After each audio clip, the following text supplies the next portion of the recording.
জুলাই সনদ বাস্তবায়নে সরকারের পদক্ষেপ ৩ থেকে ৪ দিনের মধ্যে জানা যাবে।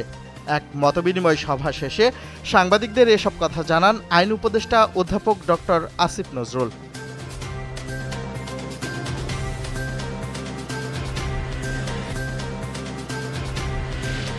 জুলাই সনদের স্বীকৃতি বা আইনি ভিত্তি ছাড়া ২০২৬ সালে কোনো নির্বাচন হবে না।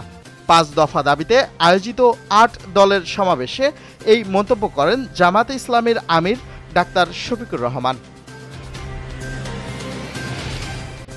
ভারতের নয়াদিল্লিতে জঙ্গি হামলার ঘটনায় বাংলাদেশকে জড়িয়ে ভারতীয় গণমাধ্যমে প্রকাশিত সংবাদ ভিত্তিহীন।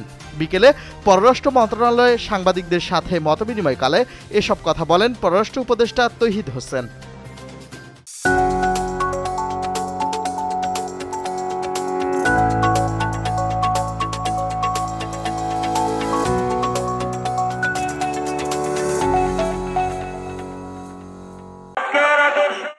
চট্টগ্রাম ৩ আসনে সংসদ নির্বাচনকে সামনে রেখে দলীয় প্রচার ও গণসংযোগ করেছে উপজেলা বিএনপি। দুপুরের পর থেকেই উপজেলা বিএনপির আহ্বায়ক অ্যাডভোকেট মোহাম্মদ আবু তাহেরের নেতৃত্বে উপজেলার বিভিন্ন ইউনিয়ন ও ওয়ার্ড থেকে বিএনপি ও অঙ্গ সংগঠনের নেতাকর্মীরা মিছিল নিয়ে সমবেত হতে থাকেন। এনাম নাহার মোড় পর্যন্ত সড়ক জুড়ে ধানের শীষের পক্ষে স্লোগানে মুখরিত হয়ে ওঠে পুরো এলাকা। বিকেলের দিকে এই মিছিলগুলো একত্রিত হয়ে বিশাল জনসমাবেশে রূপ নেয়। মিছিলে দলটির বিভিন্ন পর্যায়ের নেতাকর্মী উপস্থিত ছিলেন।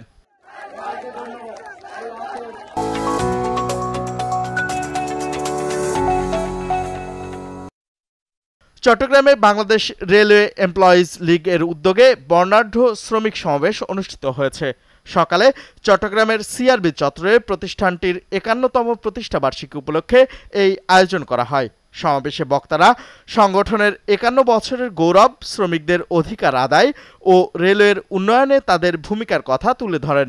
এ সময় উপস্থিত ছিলেন সংগঠনের কেন্দ্রীয় সভাপতি মোহাম্মদ আখতারুজ্জামান, কেন্দ্রীয় সাধারণ সম্পাদক মোহাম্মদ মনিরুল ইসলাম, জামায়াতে ইসলামীর চট্টগ্রাম মহানগর আমির মোহাম্মদ নজরুল ইসলাম সহ সংশ্লিষ্টরা।